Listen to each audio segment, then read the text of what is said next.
Good morning, friends. Welcome. It is Friday morning, 6:33 in the morning. I'm West Tennessee Dave. We are live on Twitch right now, and it is good to be here with you. Whether you're here now or whether you're coming to us later on a bod, hello. Welcome. Good to see you all. I hope you are excellent today and having a great day. Ready for a weekend. I have a little story before we get started. I was gonna go out and do this stream by the pond this morning, but unfortunately, it started raining and lightning here, so that derailed that journey for today. But hopefully, we'll do that. We'll do that soon. Either way, we're here to read some Bible stories and not reminisce about what couldn't happen. Let's talk about what is going to happen and where we are. So, last time we read on Tuesday, the kingdom of Israel was captured and sent off into exile to no longer be part of the storyline. And we are going to finish the book of 2 Kings today. And we're going to kind of see a similar pattern here. A little spoiler alert. So let's find out what happens with the kingdom of Judah that still exists and Jerusalem, and what happens in the story going forward.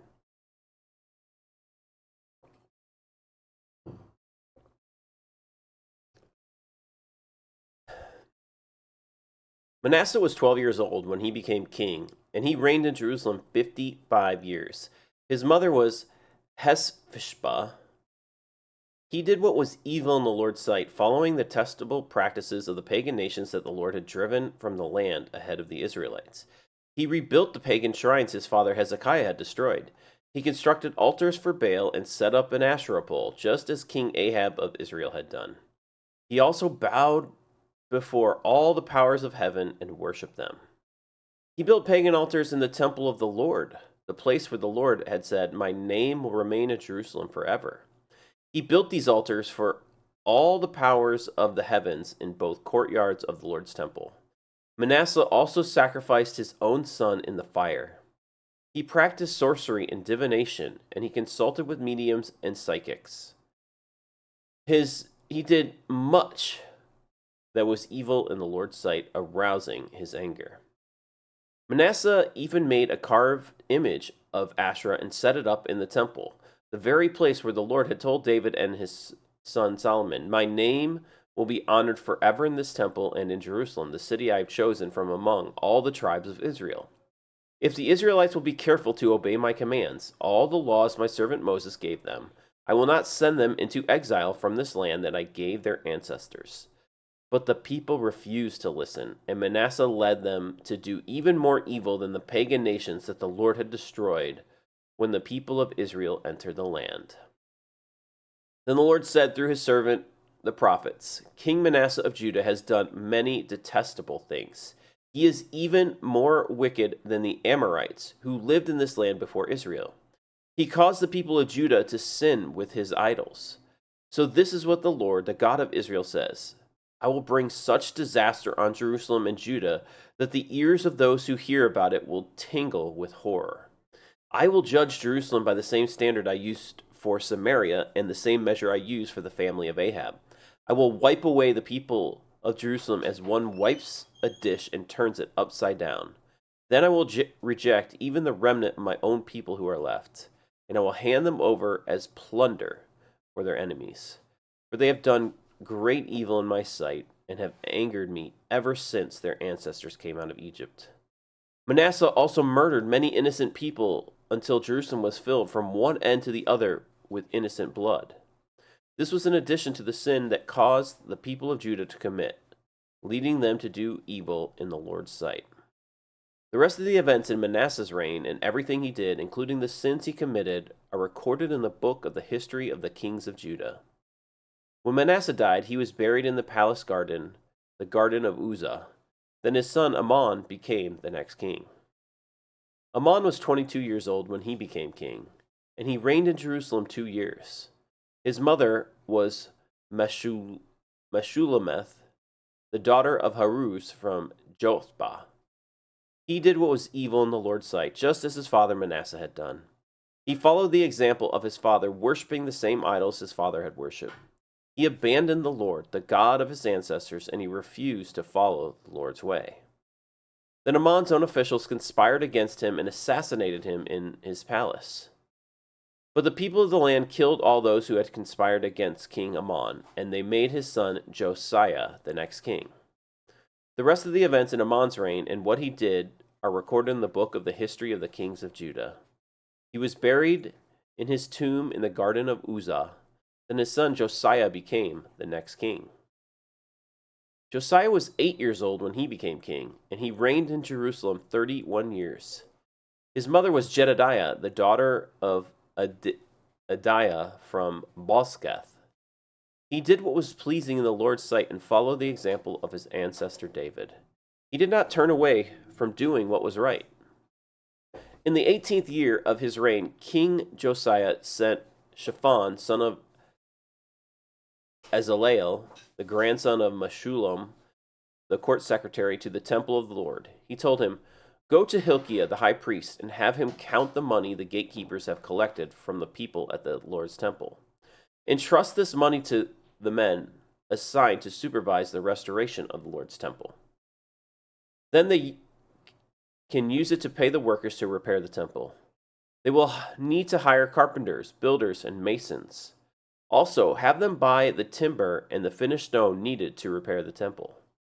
But don't require the construction supervisors to keep account of the money they receive, for they are honest and trustworthy men." Hilkiah the high priest said to Shaphan the court secretary, "I have found the book of the law in the Lord's temple." Then Hilkiah gave the scroll to Shaphan, and he read it.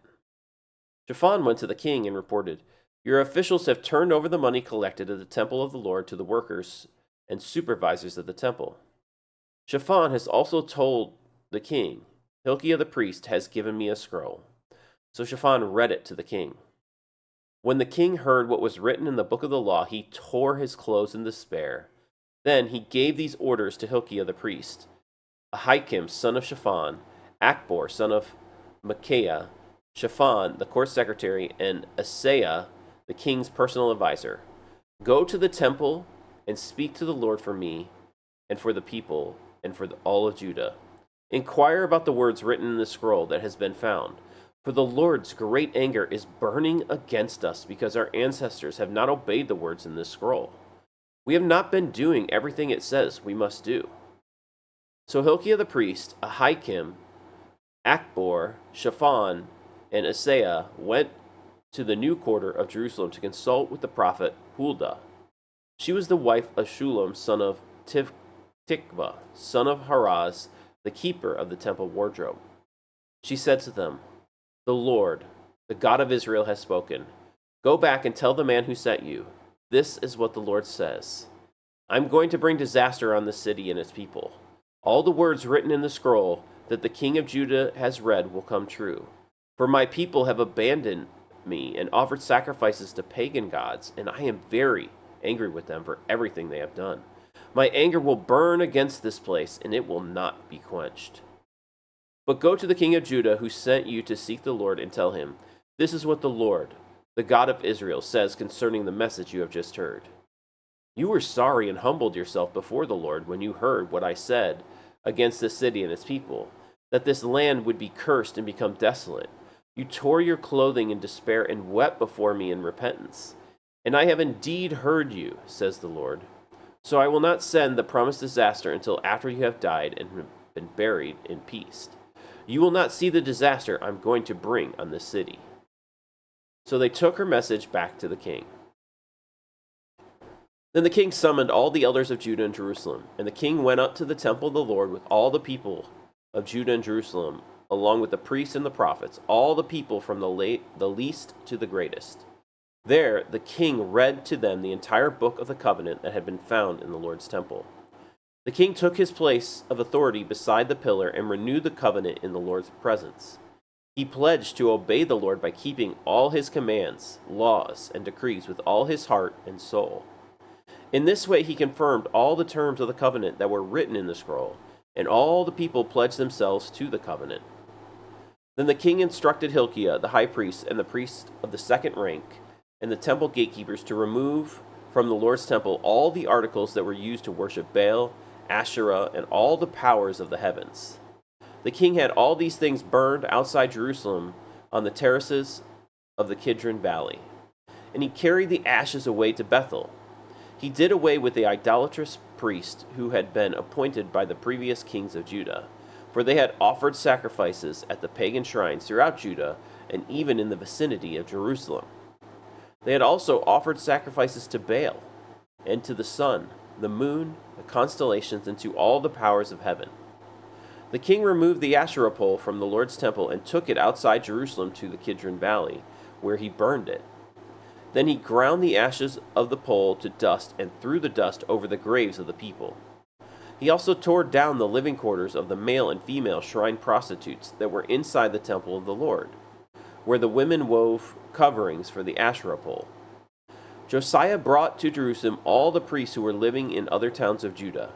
He also defiled the pagan shrines where they had offered sacrifices, all the way from Geba to Beersheba. He destroyed the shrines at the entrance to the gate of Joshua, the governor of Jerusalem. This gate was located to the left of the city gate as one enters the city. The priests who had served at the pagan shrines were not allowed to serve at the Lord's altar in Jerusalem, but they were allowed to eat unleavened bread with other priests. What's up? Hello there. Thank you for the raid, Poker Bras. Hi. I'm sorry that they cut the power. Wow. That is unfortunate for you. That's super unfortunate. Thank you for the raid. Hi, everyone. Welcome from Poker Bras stream. Sorry he got cut off so early today. Gibraltar's done in by a switch. You know, some things just happen in life. I was saying earlier on the stream today I was going to go sit outside by the pond and read the Bible story today, but it started raining and lightning, so I get it. Sometimes you have to adjust your thing. So welcome, everyone. I'm West Tennessee Dave. Good to see you all. Thank you. We're reading the Bible stories in the morning. That's what we do. We play poker sometimes in the evening and stream those, and we have our poker stream on Monday night. So good to see you. Welcome. Love to see you guys stay here. And if Braz goes back live, we'll raid him back when we're done. Maybe he'll get some power back. We'll see. Anyways, okay. That said, let's keep going where we were. Then the king defiled the altar of Topheth in the valley of Ben Hinnom, so no one could ever again use it to sacrifice a son or a daughter in the fire as an offering to Molech. He removed from the entrance of the Lord's temple the horse statues and the former kings of Judah had dedicated to the sun. They were near the quarters of Nathan Melech, the eunuch and the officer of the court. The king also burned the chariots dedicated to the sun. Hello there, Dab. Good to see you. Hi, Badmod. Hello, Luke Flaw. JQK. Good to see you. Josiah tore down the altars that the kings of Judah had built on the palace roof above the upper room of Ahaz. The king destroyed the altars that Manasseh had built in the two courtyards of the Lord's temple. He smashed them to bits and scattered the pieces in the Kidron Valley. The king also desecrated the pagan shrines east of Jerusalem, to the south of the Mount of Corruption, where King Solomon of Israel had built shrines for Ashtoreth, the detestable goddess of the Sidonians, and for Chemosh, the detestable god of the Moabites, and for Molech, the vile gods of the Ammonites. He smashed the sacred pillars and cut down the Asherah poles. Then he desecrated these places by scattering human bones over them. The king also tore down the altar at Bethel, the pagan shrine that Jeroboam son of Nebat had made when he caused Israel to sin. He burned down the shrine and ground it to dust, and he burned the Asherah pole. Then Josiah turned around and noticed several tombs in the side of the hill. He ordered that the bones he brought out, and he burned them on the altar at Bethel to desecrate it. This happened just as the Lord had promised through the man of God when Jeroboam stood beside the altar at the festival. Yeah, you were having Russian cache today, so easy enough to just shut it down. Then Josiah turned and looked up at the tomb of the man of God who had predicted these things. "What is that monument over there?" Josiah asked. And the people of the town told him, "It is the tomb of the man of God who came from Judah and predicted the very things that you have done to the altar at Bethel." Josiah replied, "Leave it alone. Don't disturb his bones." So they did not burn his bones or those of the old prophet from Samaria. Then Josiah demolished all the buildings at the pagan shrines in the towns of Samaria, just as he had done at Bethel. They had been built by the various kings of Israel and made the Lord very angry. He executed the priests of the pagan shrines on their own altars, and he burned human bones on the altars to desecrate them.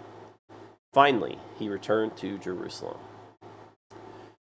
King Josiah then issued this order to all the people: "You must celebrate the Passover to the Lord your God, as required in this book of the covenant."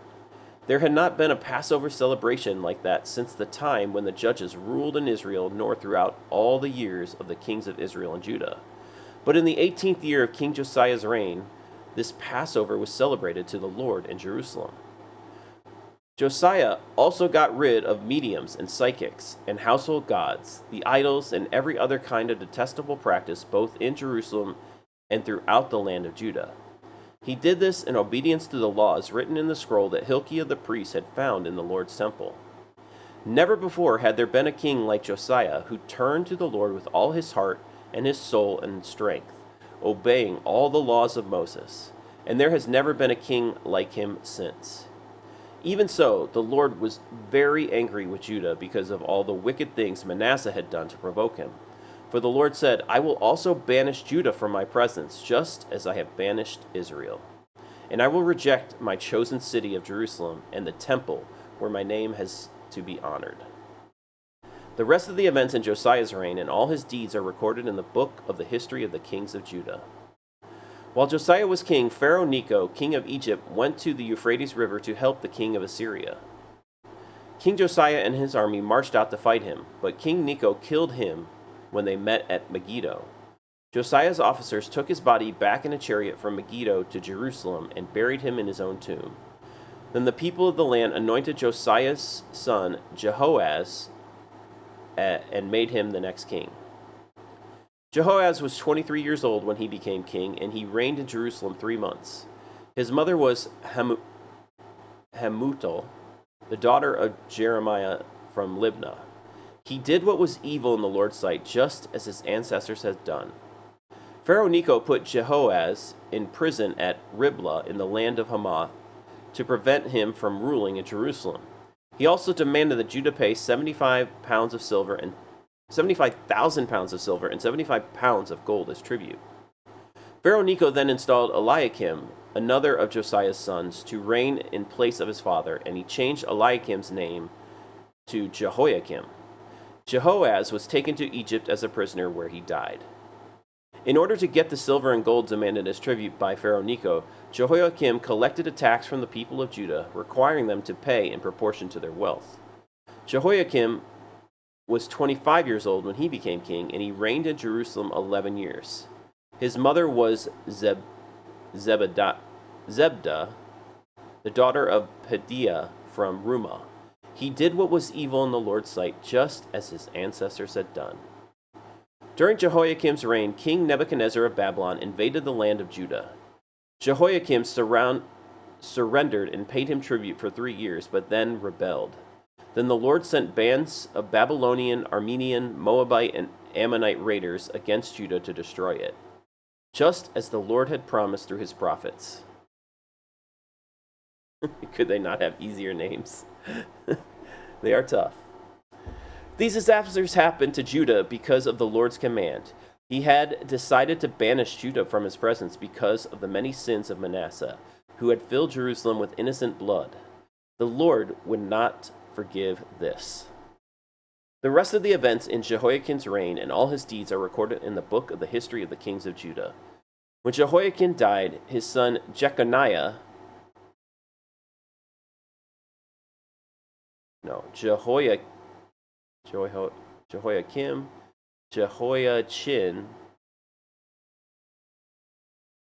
Jehoiachin became the next king. The king of Egypt did not venture out of his country after that, for the king of Babylon captured the entire area formerly claimed by Egypt, from the brook of Egypt to the Euphrates River. Jehoiachin was 18 years old when he became king, and he reigned in Jerusalem 3 months. His mother was Neshuta, the daughter of Elnathan from Jerusalem. Jehoiachin did what was evil in the Lord's sight, just as his father had done. During Jehoiachin's reign, the officers of King Nebuchadnezzar of Babylon came up against Jerusalem and besieged it. Nebuchadnezzar himself arrived at the city during the siege. Then King Jehoiachin, along with the queen mother, his advisors, his commanders, and his officials surrendered to the Babylonians. In the 8th year of Nebuchadnezzar's reign, he took Jehoiachin prisoner. As the Lord had said beforehand, Nebuchadnezzar carried away all the treasures from the Lord's temple and the royal palace. He stripped away all the gold objects that King Solomon of Israel had placed in the temple. King Nebuchadnezzar took all of Jerusalem captive, including all the commanders and the best of the soldiers, craftsmen, and artisans, 10,000 in all. Only the poorest people were left in the land. Nebuchadnezzar led King Jehoiachin away as captive to Babylon, along with the queen mother, his wives and officials, and all Jerusalem's elite. He also exiled 7,000 of the best troops and 1,000 craftsmen and artisans, all of whom were strong and fit for war. Then the king of Babylon installed Mattaniah, Jehoiachin's uncle, as the next king, and he changed Mattaniah's name to Zedekiah. Zedekiah was 21 years old when he became king, and he reigned in Jerusalem 11 years. His mother was Hamutal, the daughter of Jeremiah from Libnah. But Zedekiah did what was evil in the Lord's sight, just as Jehoiakim had done. These things happened because of the Lord's anger against the people of Jerusalem and Judah, until he finally banished them from his presence and sent them into exile. Zedekiah rebelled against the king of Babylon. So on January 15th, during the 9th year of Zedekiah's reign, King Nebuchadnezzar of Babylon led his entire army against Jerusalem. They surrounded the city and built siege ramps against its walls. Jerusalem was kept under siege until the 11th year of King Zedekiah's reign. But July 18th, in the 11th year of Zedekiah's reign, the famine in the city had become very severe, and the last of the food was entirely gone. Then a section of the city wall was broken down, since the city was surrounded by the Babylonians. The soldiers waited for nightfall and escaped through the gate between the two walls behind the king's garden, then headed toward the Jordan Valley. But the Babylonian troops chased the king and overtook him on the plains of Jericho, for his men had all deserted him and scattered. They captured the king and took him to the king of Babylon at Riblah, where they pronounced judgment upon Zedekiah. They made Zedekiah watch as they slaughtered his sons. Then they gouged out Zedekiah's eyes, bound him in bronze chains, and led him away to Babylon. On August 14th of that year, which was the 19th year of King Nebuchadnezzar's reign, Nebuzaradan, the captain of the guard and an official of the Babylonian king, arrived in Jerusalem. He burned down the temple of the Lord, the royal palace, and all the houses of Jerusalem. He destroyed all the important buildings in the city. Then he supervised the entire Babylonian army as they tore down the walls of Jerusalem on every side. Then Nebuzaradan, the captain of the guard, took as exiles the rest of the people who remained in the city, the defectors who had declared their allegiance to the king of Babylon, and the rest of the population. But the captain of the guard allowed some of the poorest people to stay behind to care for the vineyards and fields. The Babylonians broke up the bronze pillars in front of the Lord's temple, the bronze water carts, and the great bronze basin called the sea, and they carried all the bronze away to Babylon. They also took all the ash buckets, shovels, lamp snuffers, ladles, and all other bronze articles used for making sacrifices at the temple. The captain of the guard also took the incense burners and basins and all the other articles made of pure gold or silver. The weight of the bronze from the two pillars, the sea, and the water carts was too great to be measured. These things had been made for the Lord's temple in the day of Solomon. Each of the pillars was 27 feet tall. The bronze capital on top of each pillar was 7.5 feet high and was decorated with a network of bronze pomegranates all the way around. Nebuzaradan, the captain of the guard, took with him as prisoners Sariah the high priest, Zephaniah the priest of the second rank, and the 3 chief gatekeepers. And from among the people still hiding in the city, he took an officer who had been in charge of the Judean army, 5 of the king's personal advisors, the army's commander's chief secretary, who was in charge of recruitment, and 60 other citizens. Nebuzaradan, the captain of the guard, took them all to the king of Babylon at Riblah. And there at Riblah, in the land of Hamath, the king of Babylon had them all put to death. So the people of Judah were sent into exile from their land. Then King Nebuchadnezzar appointed Gedaliah, son of Ahikam and grandson of Shaphan, as the governor of the people he had left in Judah. When all the army commanders and their men learned that the king of Babylon had appointed Gedaliah as governor, they went to see him at Mizpah. These included Ishmael, son of Netaniah, Johanan, son of Kareah, Zerahiah, son of Tenahumath, the Netophite, Jezaniah, son of Makkathiah, and all their men. Gedaliah vowed to them that the Babylonian officials meant them no harm. Don't be afraid of them. Live in the land and serve the king of Babylon, and all will go well for you, he promised. But in mid-autumn of that year, Ishmael, son of Netaniah, and grandson of Elishama, who was a member of the royal family, went to Mizpah with 10 men and killed Gedaliah. He also killed all the Judeans and Babylonians who were with him at Mizpah. Then all the people of Judah, from the least to the greatest, as well as the army commanders, fled in panic to Egypt, for they were afraid of what the Babylonians would do to them. In the 37th year of the exile of King Jehoiachin of Judah, Evil-Merodach ascended to the Babylonian throne. He was kind to Jehoiachin and released him from prison on April 2nd of that year. He spoke kindly to Jehoiachin and gave him a higher place than all the other exiled kings in Babylon. He supplied Jehoiachin with new clothes to replace his prison garb and allowed him to dine in the king's presence for the rest of his life. So the king gave him a regular food allowance and as long as he lived. Okay, and that's the end of our reading today. Again, thank you for the raid, Poker Bros. I appreciate it. Sean Solo, good to see you. Hi. All right, so today, on Tuesday, we read about the kingdom of Israel being conquered by the Assyrian Empire. And today, we hear of 2 kind of polar events, if you will. Kind of like how you're supposed to bet your good hands and your bad hands, right? We have King Josiah, who rules well.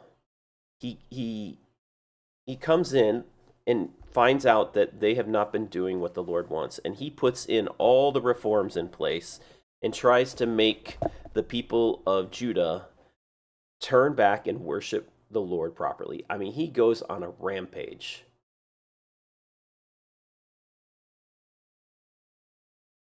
And all right, go take a walk there, Poker Bros. Have a good one. Sorry about that. Things happen. Anyways, he goes on a rampage and says, anything that is not of the Lord, we are getting rid of. And he has the power and the authority, because he is the king, to do it. I mean, he just tears it down. He kills anyone that was associated with these things. He makes the reforms in his country. And I mean, it's brutal. It's brutal. But the slow fade in life from worshiping God correctly to then allowing other idols and other ways of worshiping in our lives it's just very human nature, and it comes through many generations. It comes from people just being lax in their desire to worship God. And the same principle happens today. And in order to get back to the way it's supposed to be in reform, you have to make some hard cuts in life. If there are things in your life that stop you from worshiping God, you have to put them on the altar, as you will, and say, no, I'm not going to do this anymore. And you have to like relentlessly go after it and say, no, this is no longer. Right. And so, what does that look like? I mean, for some people, in today's world, I mean, that could just be a vice you have, whether it's smoking or drugs or alcohol. It could be gambling. Um, it could be your TV. It could be your cell phone. It could be social media today. All these things can replace our worship of God. Do these things have some place in life? Yeah, they can.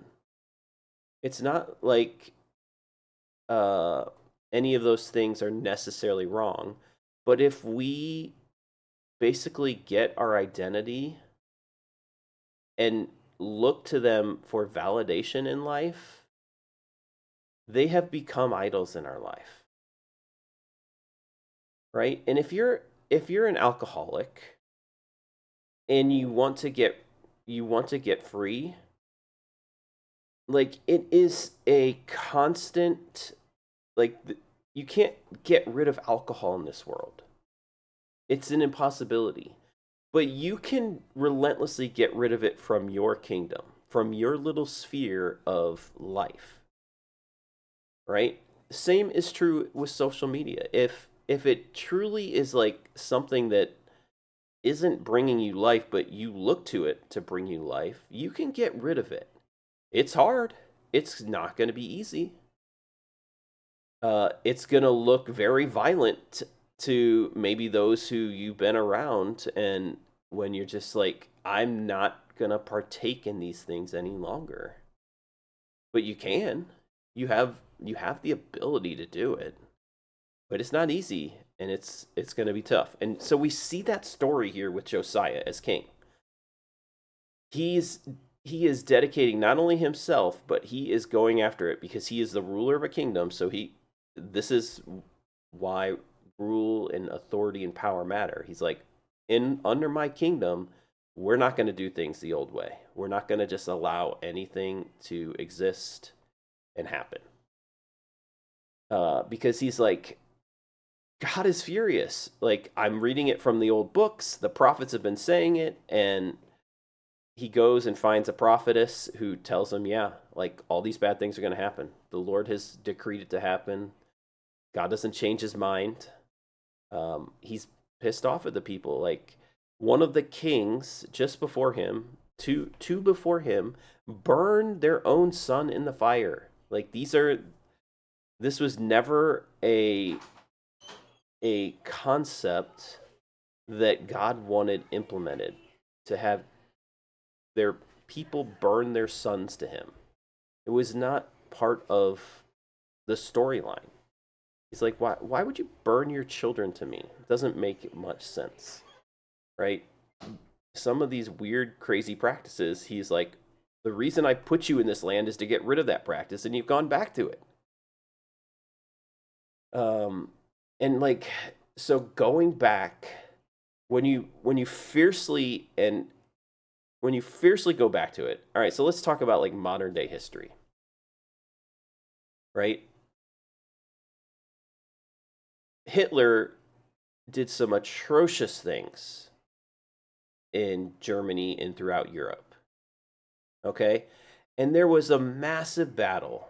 Okay, we call it, right, World War II.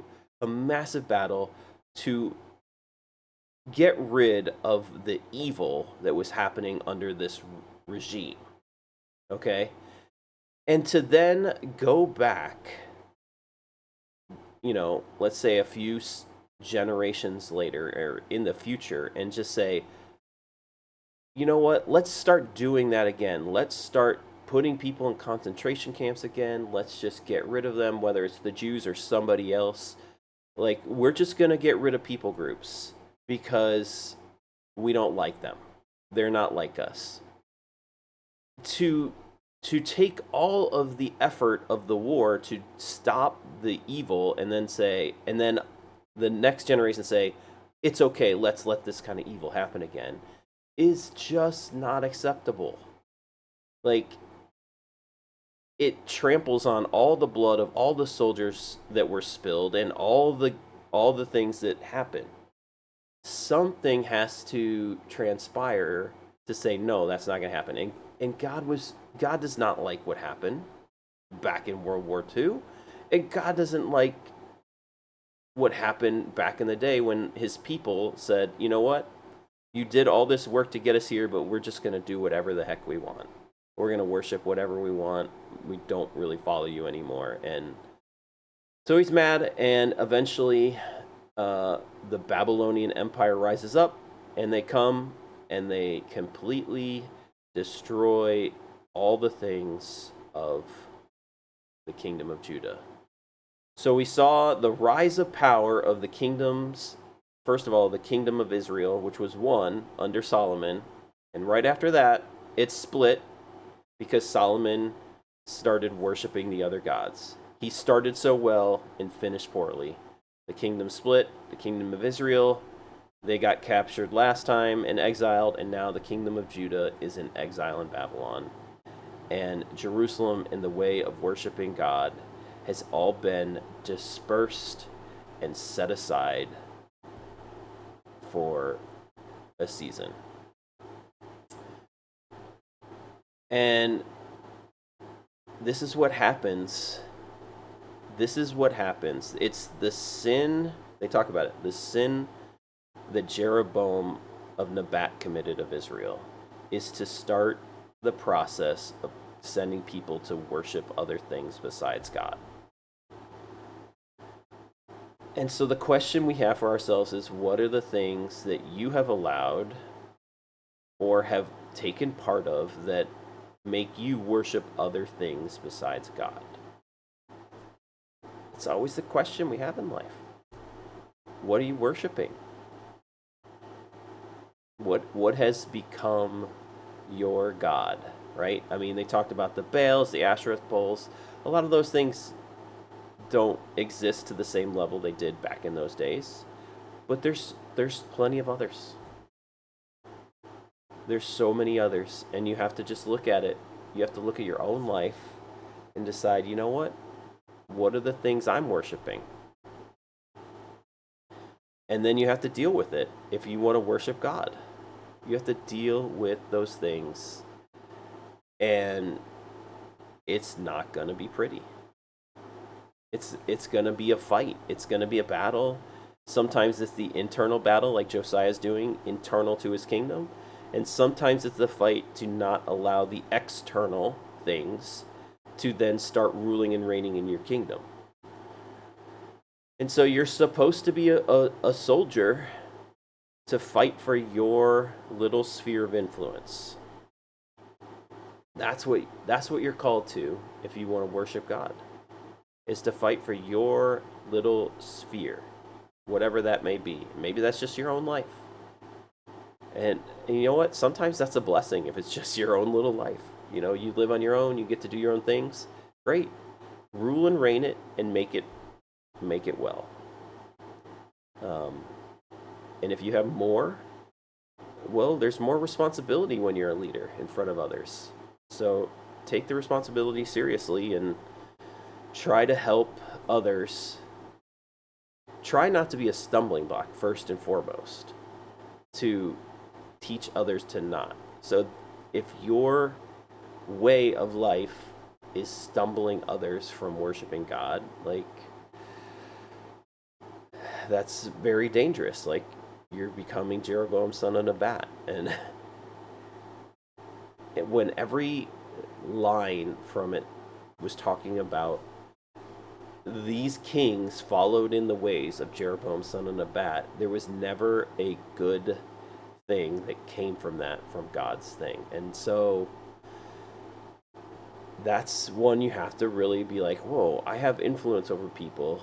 Let's not lead them into destruction. You know who does a really good job at this? Is Poker Bros, okay? He does a really good job at this. And I know he's out walking, so he can't hear it, but he rated us, so I'll just say that.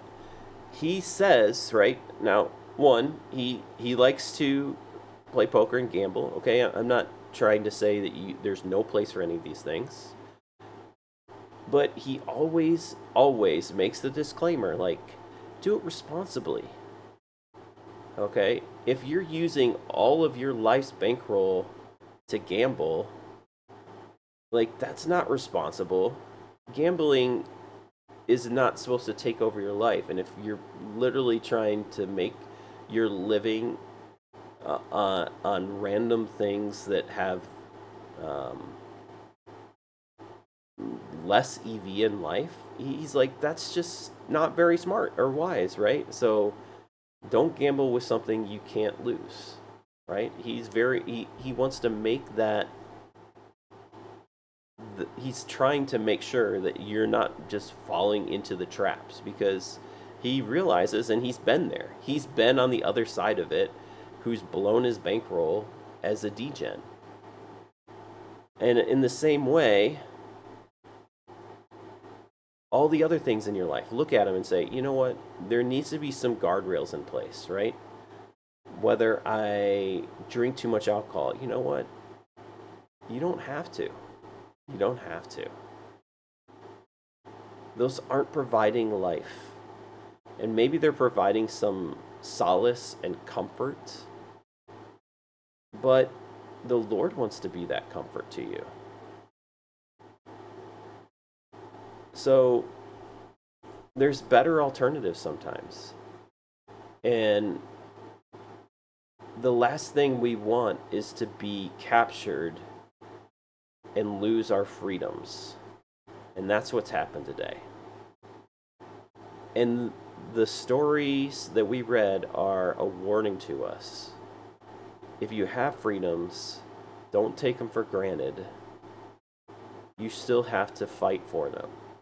And that's one thing that we in America always, it's one of the like tenets of preaching, even of our American culture, is like, freedom wasn't free. It's on the backs and the blood of those who have fought for us.